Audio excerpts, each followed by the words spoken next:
25 of October 1944. USS St. Lo, off the coast of Leyte Gulf, Philippines. I laughed when they told us about the Kamikazes. I actually laughed. Standing on the deck of the St. Lo with Jimmy Kowalski, both of us barely 22 years old, cigarettes hanging from our lips, watching the sun rise over Leyte Gulf. Jimmy had just heard it from one of the intelligence officers. Japanese pilots were now deliberately crashing their planes into our ships. Suicide attacks. We thought it was propaganda. Enemy desperation turned into a ghost story to keep us alert. "No way," I said, flicking ash over the rail. "No pilot's gonna do that. Not on purpose." If you had been standing beside me that morning, you would have heard the same nervous laughter, seen the same false confidence in our eyes. We were kids from Indiana and Pennsylvania pretending to be men, pretending we understood war. I had been in the Pacific for 8 months. I had seen combat. I had watched friends die. But I had never seen anything that would prepare me for what was coming. My name is Robert Bobby Mitchell, Seaman First Class, United States Navy. I served aboard the escort carrier USS St. Lo, CVE 63, a ship that most people have never heard of, but should never forget. This is my story. This is what happened when I stopped laughing. Before the storm, I grew up in Fort Wayne, Indiana, where the most dangerous thing I ever faced was my father's temper when I came home past curfew. I worked at the GE plant after high school, making radios, dreaming about nothing more exciting than maybe buying a car someday, maybe kissing Betty Morrison behind the movie theater. Then Pearl Harbor happened, December 7th, 1941. I was 17. By 18, I had enlisted. By 19, I was somewhere in the Pacific, so far from home that Indiana felt like a dream I might have invented. The Saint. Lo wasn't a fleet carrier, not one of those massive floating cities like the Enterprise or the Yorktown. We were an escort carrier, what the sailors called a jeep carrier, or, less kindly, a baby flat top. We were smaller, slower, more vulnerable. Our job was to provide air support for invasion forces, to hunt submarines, to do the dirty work while the big carriers got the glory. We had a wooden flight deck, wooden. One good hit and we'd burn like kindling. But I didn't think about that most days. You can't. If you think too hard about how thin the steel is between you and the ocean, how one torpedo could split your ship in half, how one bomb could turn your bunk into your coffin, if you think about that, you'll go insane. So you don't think. You smoke cigarettes, you play cards. You write letters home that say everything is fine. You joke about the food. You nickname the officers. You create a small world where death is always somewhere else, always happening to someone else. Jimmy Kowalski was my closest friend aboard the St. Lo. We had met during training in San Diego, bonded over our shared Midwestern backgrounds, him from Pennsylvania, me from Indiana, and our shared terror that we tried desperately to hide. Jimmy was tall and thin with perpetually sunburned skin and a habit of chewing his fingernails when he was nervous, which was always. He worked in the ammunition handling room below decks, one of the most dangerous jobs on the ship. If we took a hit near the magazine, Jimmy wouldn't even have time to pray. We had been through a lot together by October 1944. We had supported the invasion of Saipan. We had survived typhoons that nearly capsized us. We had watched Japanese planes drop bombs that missed us by meters. We had attended burial services for sailors killed in accidents. Men who died not from enemy action but from the simple, brutal mathematics of thousands of tons of steel and explosive moving through rough seas. War doesn't need combat to kill you. The Philippines campaign was supposed to be big. General MacArthur was finally making good on his promise to return. We were part of Task Unit 77.4.3, Taffy 3, 6 escort carriers, 3 destroyers, and 4 destroyer escorts. Our job was to provide close air support for the troops landing on Leyte. The Japanese were supposed to be broken, scattered, desperate. Their fleet was supposedly hiding, conserved, waiting for some final stand that would never come. That's what they told us, anyway. The Gulf, Leyte Gulf, stretched before us like hammered silver under the October sun. The water was warm, almost bathwater warm, and when you stood on deck you could smell jungle, vegetation and mud and something rotting, something ancient. The Philippines looked beautiful from a distance. Green mountains rising from blue water, clouds building over the peaks in the afternoon.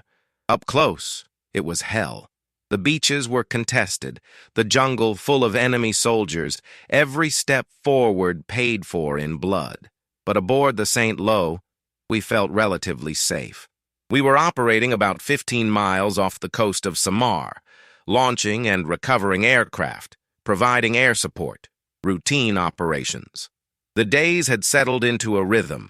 Reveille at Euro 500, breakfast of powdered eggs and coffee strong enough to strip paint. Flight operations beginning at dawn, GQ drills in the afternoon, evening mess, sleep, repeat. I worked on the flight deck crew, part of the team that maintained and serviced the aircraft. It was exhausting work.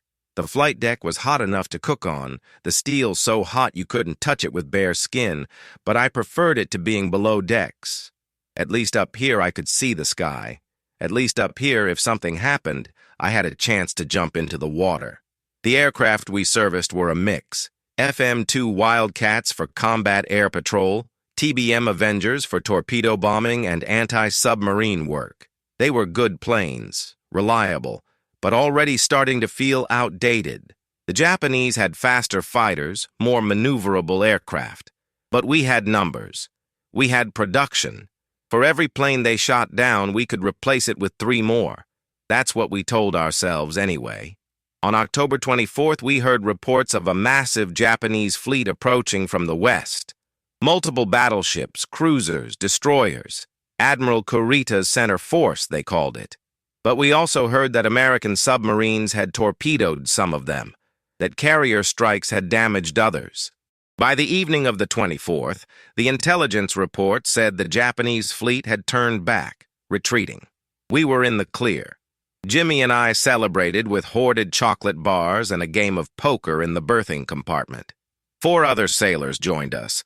Eddie Martinez from Texas, Frank O'Brien from Boston, George Hansen from Minnesota, and Tommy Chen, whose family had immigrated from China and who spoke 3 languages.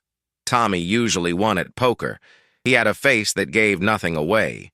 "They're running," Eddie said, laying down a pair of 4s. "The Japs are running. This war is almost over." "Don't jinx it," Frank said. He was superstitious, Catholic, always crossing himself before flight operations. "I'm not jinxing anything. I'm just saying what everyone's thinking. They're beaten. They know it. We'll be home by Christmas." "Which Christmas?" Tommy asked with a slight smile. "This Christmas. 1944. Mark my words." I didn't say anything. I wanted to believe Eddie. Wanted to believe we were close to going home. But something felt wrong. The Japanese didn't retreat. They fought to the last man, the last bullet. Everyone knew that. So why would a powerful fleet turn around just because of some submarine attacks?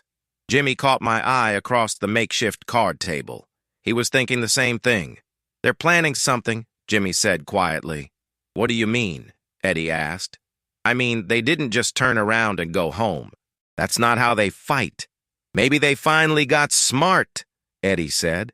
"Or maybe," Tommy said, "they're setting a trap." The compartment went quiet for a moment. You could hear the ship's engines thrumming through the hull, the distant sound of someone shouting on another deck, the clank of metal on metal. "Well," Frank finally said, "we'll find out tomorrow." The morning of October 25th. At 05:30 hours on October 25th, 1944, I woke to the sound of general quarters.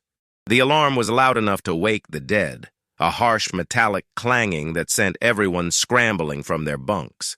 GQ drills were routine, something we practiced almost daily, but this felt different.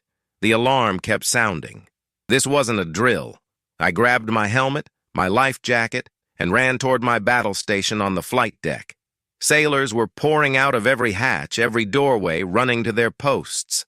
The ship was already coming to life, gun crews manning their positions, damage control teams checking their equipment, officers shouting orders through speaking tubes and sound-powered phones. "What's happening?" someone yelled. "Enemy surface contact! Multiple ships bearing 220. My blood went cold. Enemy surface ships? Here, we were escort carriers. We had 5-inch guns, anti-aircraft guns, nothing that could fight a real warship. Our escorts, the destroyers and destroyer escorts, could maybe hold off a cruiser for a few minutes. But against a battleship, against multiple battleships, we were dead. I reached the flight deck just as the sun was breaking over the horizon. The sky was that particular shade of pre-dawn gray, everything washed in silver light.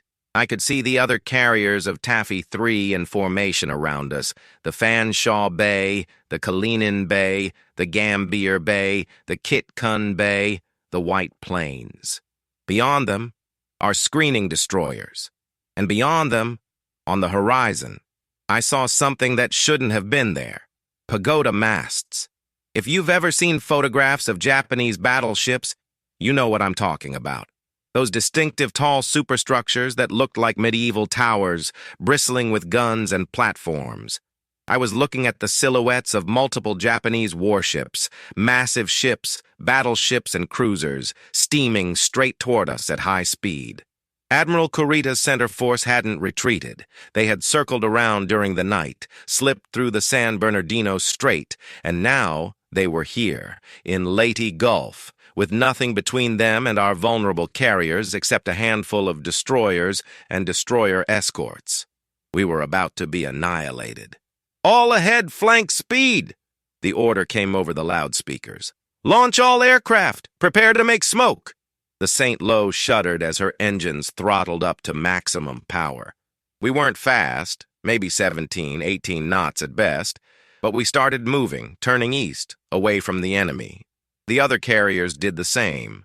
We began launching aircraft, any aircraft, armed or not, just to get them off the deck before we were sunk. I helped launch a Wildcat whose pilot, Lieutenant Morrison, was still zipping up his flight suit as he climbed into the cockpit. "What's happening?" he yelled over the engine noise. "Battleships," I shouted back. "Japanese battleships. Just get in the air." He didn't need to be told twice.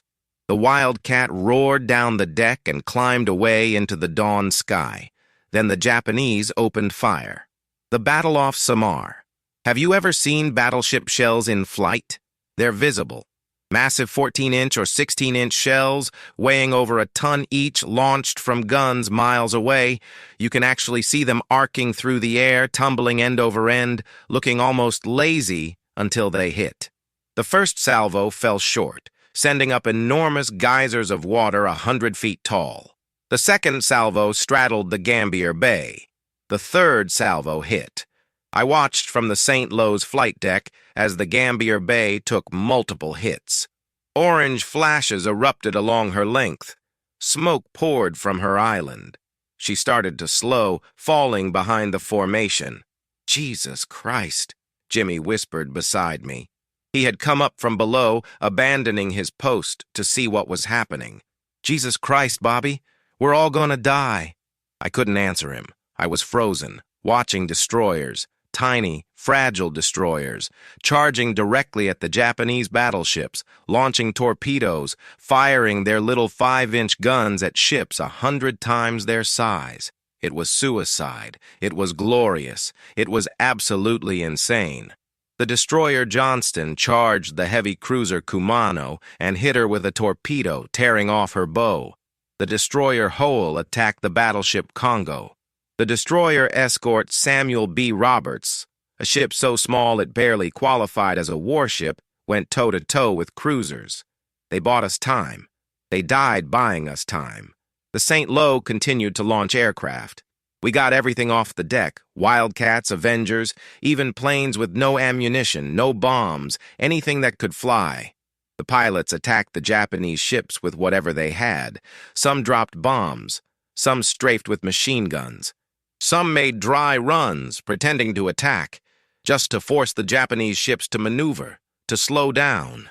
And all the while, shells kept falling. A near miss detonated just off our port side, close enough that the explosion threw me to the deck. My ears rang. Water rained down on us, warm salt water mixed with debris. I got to my feet, coughing, and saw a hole in the flight deck where a shell fragment had punched through. "We need to abandon ship," someone was screaming. "Belay that," an officer roared. "Stay at your posts." The Japanese could have destroyed us. They should have destroyed us. 6 escort carriers practically defenseless, steaming in circles, making smoke, while battleships and cruisers closed in for the kill. But the destroyers kept attacking, our aircraft kept attacking, and somehow, impossibly, the Japanese hesitated. Admiral Kurita, commanding the Japanese force, thought he was attacking fleet carriers. He thought he was facing the main American fleet. His ships had been under constant air attack for days, his nerves were frayed, and when our desperate handful of aircraft attacked him, he made a mistake. He ordered his ships to turn around. At Aero 911 hours, the Japanese fleet broke off the attack and withdrew. We had survived.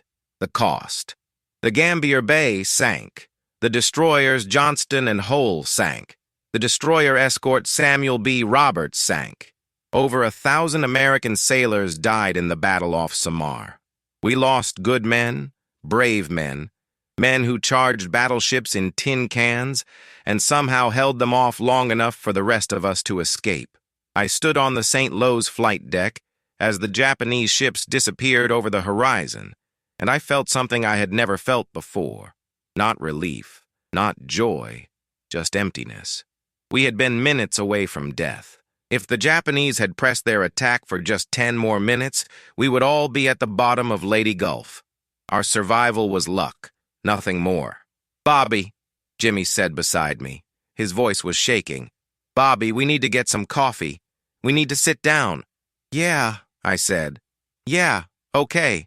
We went below, past damage control teams repairing the shell holes, past medical personnel treating wounded sailors, past chaplains praying with men who would never stop shaking. The mess deck was crowded with sailors who should have been at their stations, but who needed, just for a few minutes, to sit and breathe and remember that they were still alive. The coffee was terrible. It always was. But it was hot, and it was real, and it was the best thing I had ever tasted. "That was close," Eddie Martinez said, sitting down across from us. He had a cut on his forehead, blood crusted on his temple. "That was too fucking close." "We made it," Frank O'Brien said. He was clutching his rosary so tightly his knuckles were white. "Thank God we made it." "The Gambier Bay didn't," Tommy Chen said quietly. We all fell silent. The Gambier Bay had been identical to the St. Lo. Same class of carrier, same crew size, same capabilities.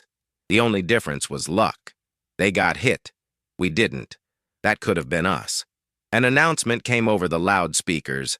"Now hear this. All hands return to normal flight operations. Launch and recovery will resume at 1,000 hours. That is all? Normal operations." As if the last 3 hours hadn't happened. As if we hadn't just escaped death by minutes. But that's the Navy. No time for trauma. No time to process. Work is the cure. Stay busy. Don't think. Launch aircraft. Recover aircraft. Service aircraft. Eat. Sleep. Repeat. I went back to the flight deck. The afternoon. By early afternoon, we had recovered most of our aircraft and were operating normally again. The Japanese fleet was gone, retreating through the San Bernardino Strait.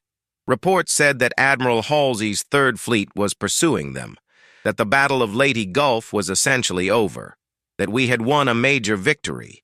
None of that felt real to me. Victory? We had run away. We had barely survived. The only reason we were still floating was because the Japanese admiral had gotten scared and turned around. That's not victory. That's reprieve. I was on the flight deck helping fuel a returning Avenger when I heard someone say the word. "Kamikaze!" I turned. A group of pilots and air intelligence officers were clustered near the island superstructure, looking at photographs, pointing at something. I walked over, curious despite myself. "What's a kamikaze?" I asked. Lieutenant Commander Evans, one of our more experienced pilots, looked at me. New Japanese tactic, he said. Special attack units. Pilots deliberately crash their aircraft into our ships. On purpose? I said. On purpose. I started to laugh. I couldn't help it. That's ridiculous. Nobody's going to do that. They're doing it, Evans said seriously. Intelligence reports confirmed. They hit the Australia yesterday. Damaged her pretty badly.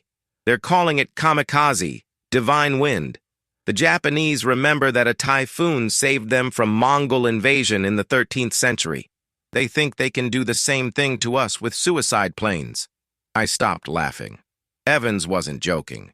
He showed me photographs, grainy reconnaissance photos of Japanese aircraft with bombs strapped underneath, aircraft painted with rising sun symbols and special markings. It won't work, I said.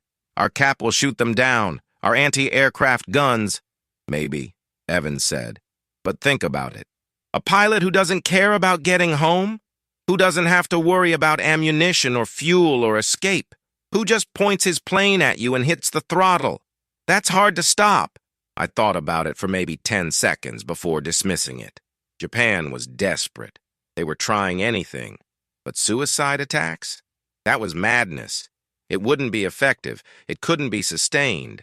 It was the last gasp of a dying empire. I don't buy it, I said. Evans shrugged. Hope you're right, sailor. I walked away, back to my duties, and by that evening I had mostly forgotten about the conversation. We had more immediate concerns: damaged aircraft to repair, equipment to maintain, a battle to recover from. The word kamikaze was just another piece of Japanese strangeness, another example of an enemy we didn't understand fighting in ways that didn't make sense. Jimmy and I ate dinner in the mess deck: Spam, canned vegetables, bread that tasted like cardboard, and watery coffee. You hear about the kamikazes? Jimmy asked. Yeah, propaganda probably. You think? Has to be. Nobody's really going to do that. I don't know, Bobby. The Japanese, they're different. They don't think like us. They're still human, I said. They still want to live. I hope you're right. We finished our meal in silence. After dinner, some of the guys organized a poker game, but I was too tired. I went back to my bunk and lay down, staring at the metal overhead just a few feet above my face. The ship rocked gently in the evening swell. Somewhere, someone was playing a harmonica, a slow, mournful melody that echoed through the berthing spaces. I thought about home, about Fort Wayne, about my parents, who wrote me letters every week, letters that took a month to reach me, letters that talked about rationing and war bonds and how proud they were of me. I thought about Betty Morrison, who had written me exactly 3 letters before mentioning she was engaged to a guy who worked at the ball-bearing plant. I thought about who I was before the war, a kid who worried about nothing more serious than making rent and finding a girl to dance with on Saturday nights. That person seemed impossibly distant now, impossibly naive. I fell asleep to the sound of the ship's engines and the harmonica player's sad song. October 25th, late morning. I was woken by the general quarters alarm again at 10:50 hours on October 25th. Not again. Please God, not again. I grabbed my gear and ran topside, my heart already racing, adrenaline making my hands shake. What now? Had the Japanese battleships come back? Was this a new air attack? I reached the flight deck and looked at the sky. Clear, blue. Empty except for our own cap fighters making slow circles overhead. What's the alert? I asked one of the gun crew. Bogies inbound. Multiple contacts bearing 330. I looked northwest. Saw nothing at first. Then I spotted them. 6, maybe 7 aircraft, approaching low over the water. They were still several miles away, but getting closer. Our 5-inch guns opened fire, sending up black puffs of flak. The 40-millimeter Bofors guns joined in, their distinctive boom-boom-boom rhythm vibrating through the deck. Tracers arced across the sky. The first aircraft exploded in mid-air, hit by anti-aircraft fire. The second veered off, smoking, and crashed into the ocean. The 3rd, 4th, and 5th were engaged by our Wildcats, which dove down from above and shot them apart with machine gun fire. The 6th aircraft kept coming. It was a Zero, an A-6M fighter, one of the Japanese Navy's best aircraft. Fast, maneuverable, deadly in a dogfight. But this one wasn't maneuvering. It wasn't trying to evade. It was flying straight toward us, low and fast, and I could see something attached under its belly. A bomb. A 250-kilogram bomb. "Kamikaze!" someone screamed. Everything seemed to slow down. I watched that Zero coming toward us, watched it weave slightly to avoid the flak bursts, watched it grow larger and larger in my vision. I could see the pilot now, just a silhouette in the cockpit, just a shape behind glass. I couldn't see his face. I would never see his face, but I could imagine it. Young, probably. My age, maybe.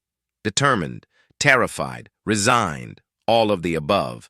Our anti-aircraft fire intensified. Tracers converged on the Zero, stitching holes across its wings and fuselage. Pieces flew off it. Smoke trailed behind it. But it kept coming. The pilot was dead or dying, but momentum carried the aircraft forward, guided by a dying hand on the stick. It hit the Kamikaze Bay, one of our sister carriers, striking her flight deck at the base of the island.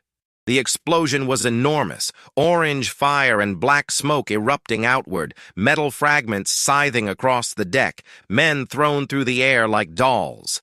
And then it was over. The Zero disintegrated. The smoke began to clear. The Kamikaze Bay was damaged but still afloat, still steaming. "Jesus Christ," I said. "Jesus Christ, they really do it." Jimmy was next to me, staring at the burning carrier. "I told you," he said. "I told you they were different." The all-clear sounded after 20 minutes. The Japanese aircraft were all destroyed or driven off. We secured from general quarters and returned to normal operations, though nothing felt normal anymore. That evening, Lieutenant Commander Evans sought me out on the flight deck. "Still think it's propaganda, sailor?" he asked. "No, sir," I said. "Good, because there will be more. Intelligence says the Japanese are organizing a whole corps of kamikaze pilots. Hundreds of them, maybe thousands. They're calling it the Divine Wind Special Attack Corps. They've got volunteers lined up." Volunteers? I couldn't wrap my head around it. Who volunteers to die? People who believe they're saving their country. People who think there's honor in it. People who've been told that death in battle is the highest form of service. Evans paused. People who've been given no other choice. "It's insane. It's war," Evans said. "And it's effective. One kamikaze can sink a ship. One determined pilot with a bomb can do more damage than a whole squadron of conventional bombers. Our intelligence people estimate that kamikazes have a 20% hit rate. That's extraordinary. That's 10 times better than conventional bombing." I didn't want to believe him. But I had just watched it happen. "How do we stop them?" I asked. "We shoot them down before they get close. We maintain CAPI. We rely on our radar. We use every gun we have." He looked at me seriously. "And we hope." The days after. The next few days passed in a strange blur of tension and tedium. We continued flight operations, supporting the troops on Leyte, launching strikes against Japanese positions. But everyone was jumpy now. Every aircraft on radar was a potential kamikaze. Every general quarters drill felt like the real thing. On October 26th, kamikazes hit the Suwannee, one of our sister carriers. On October 27th, they hit the Intrepid. The casualty lists grew longer. The Japanese were throwing everything they had at us, and the kamikazes were the worst of it. I stopped laughing about them. We all did. At night, lying in my bunk, I thought about that Zero pilot. What was his name?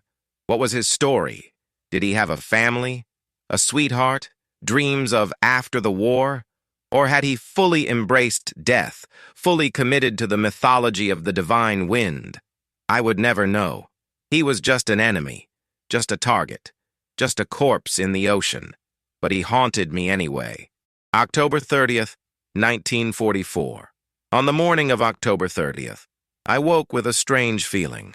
Not dread exactly, more like expectation, like something was coming and I couldn't do anything but wait for it. We were still off Lady, still providing air support. The St. Lo had been operating continuously for days, our crew exhausted, our supplies running low. We were scheduled to withdraw soon, to head back to Manus for resupply and rest. Just a few more days.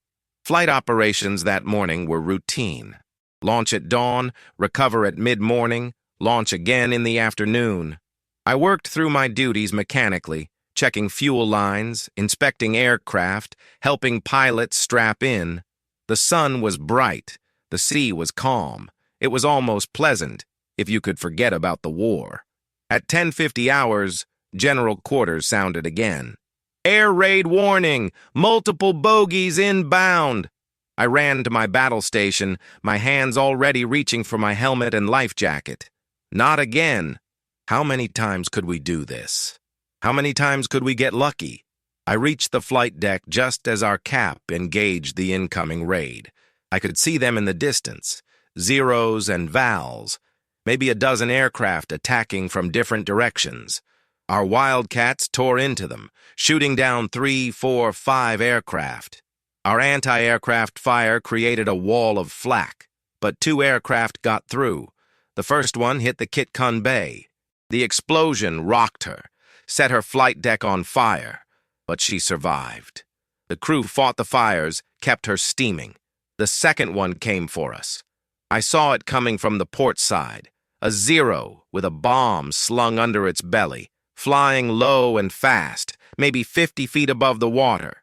Our 40-millimeter guns opened up, tracers reaching out, but the Zero jinked left, then right, evading, always evading.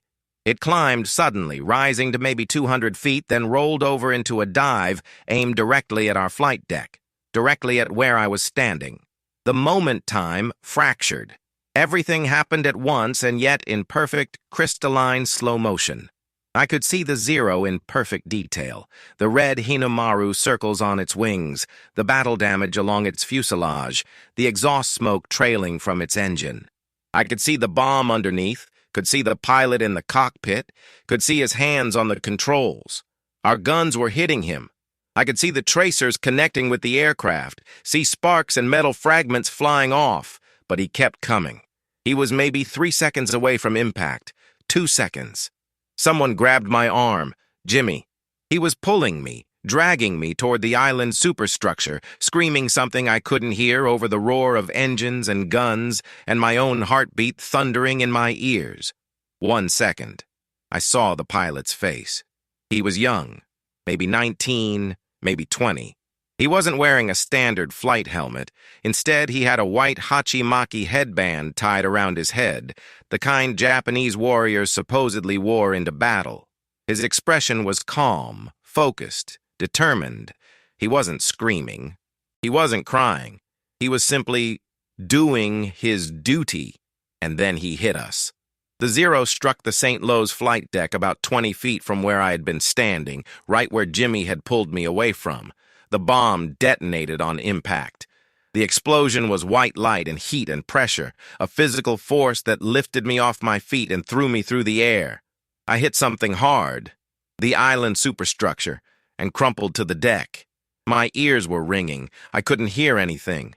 I tried to stand and fell, tried again and managed to get to my hands and knees. Smoke was everywhere, thick black smoke that burned my lungs. Flames roared from a massive hole in the flight deck, flames that reached down into the hangar deck below, where aircraft were fueled and armed, where bombs and torpedoes were stored. "Jimmy!" I tried to scream, but my voice was barely a whisper. "Jimmy!" Someone grabbed me under the arms and hauled me up. Not Jimmy. Another sailor. I didn't know his name. His face covered in blood from a head wound. He was dragging me toward the edge of the deck, toward the catwalks. I tried to resist, tried to look for Jimmy, but he was stronger than me. And then I saw him. Jimmy was still where he had pulled me from, or near there. He was on fire. His entire body was engulfed in flames, and he was running, stumbling, trying to get to the edge of the deck, trying to reach the water. Other sailors tried to help him, tried to smother the flames with their hands, with jackets, with anything, but the fire was too fierce, fed by aviation fuel and rubber and fabric. Jimmy reached the edge of the deck and threw himself over the side. I watched him fall 20 feet into the ocean. I waited for him to surface. He never did. The death of the St. Lo. The fire spread. The bomb had penetrated through the flight deck into the hangar deck, and secondary explosions were tearing the ship apart from the inside. Fuel tanks ruptured, ammunition cooked off, torpedoes exploded. Each explosion triggered another, a cascading chain reaction that no damage control team could stop. "Abandon ship!" The order came over the loudspeakers, barely audible over the roar of fire and explosions. "All hands abandon ship!" I stumbled toward the port side, following dozens of other sailors. The deck was tilting now, listing to port as water flooded in through holes blown in the hull. Men were jumping over the side, throwing life rafts into the ocean, helping wounded shipmates down nets and lines. I looked back at the island. Flames were roaring from every opening, and another massive explosion erupted from the hangar deck, blowing out the starboard side of the ship. The St. Lo was dying. I climbed over the rail and jumped. The water was warm, but not warm enough. The impact knocked the wind out of me, and I went under. Sank maybe 10 feet before my life jacket brought me back to the surface. I came up gasping, treading water, watching the St. Lo burn. Other sailors were in the water around me, hundreds of them, some swimming strongly toward life rafts, others just floating, stunned, wounded, dying. The ocean was covered with oil, thick black oil that coated everything, that burned in patches where fire had dripped from the ship. I swam. I don't know where I was swimming, just away from the ship, away from the fire, away from the screams and the smoke and the death. My arms felt like lead. My legs cramped. Salt water burned my eyes and throat, but I kept swimming. Behind me, the St. Lo exploded one final time. A massive detonation, the entire forward magazine going up, lifted the ship's bow out of the water. She broke in half, the bow and stern sections separating, and both parts sank rapidly, sliding beneath the waves in less than a minute. The USS St. Lo, CVE 63, was gone. She was the first U.S. Navy warship sunk by a kamikaze attack. She wouldn't be the last. Rescue I floated in the oil-slicked water for 3 hours before a destroyer escort picked me up. They hauled me aboard with dozens of other survivors, laid us out on the deck like cordwood, checked us for injuries. I was bruised, burned, half drowned, but alive. Too many others weren't. The destroyer escort took us to another carrier, where medical personnel triaged us. I was classified as walking wounded, minor burns, minor concussion, nothing that would keep me out of action for long. They cleaned my wounds, gave me fresh water and food, and assigned me to a temporary bunk. That night I lay in an unfamiliar berthing compartment surrounded by strangers, and I couldn't sleep. Every time I closed my eyes, I saw the Zero diving at me. Every time I started to drift off, I saw Jimmy on fire, running, falling, never surfacing. 113 men died when the St. Lo sank. 113 sailors, most of them younger than 25, most of them with families and sweethearts and futures. Dead because one Japanese pilot decided to point his plane at our deck and die. Was it worth it? Did it matter? The Japanese lost the Battle of Leyte Gulf. They lost 4 aircraft carriers, 3 battleships, 10 cruisers, and 11 destroyers. Their fleet was effectively destroyed. The Philippines were liberated. The war continued moving inexorably toward Japan's defeat. But we lost the St. Lo. We lost the Gambier Bay. We lost the Johnston, the Hole, the Samuel B. Roberts. We lost thousands of sailors, and the kamikazes had only just begun. After I was reassigned to another carrier after a week of rest, I didn't want to go back. I requested shore duty, requested anything that would keep me off a carrier deck. The Navy said no. They needed experienced flight deck crew. They needed men who knew the job. They sent me to the USS Kamikaze, one of the carriers that had survived the battle off Samar, one of the carriers that had been hit by a kamikaze on October 25th. I served aboard the Kamikaze for the rest of the war.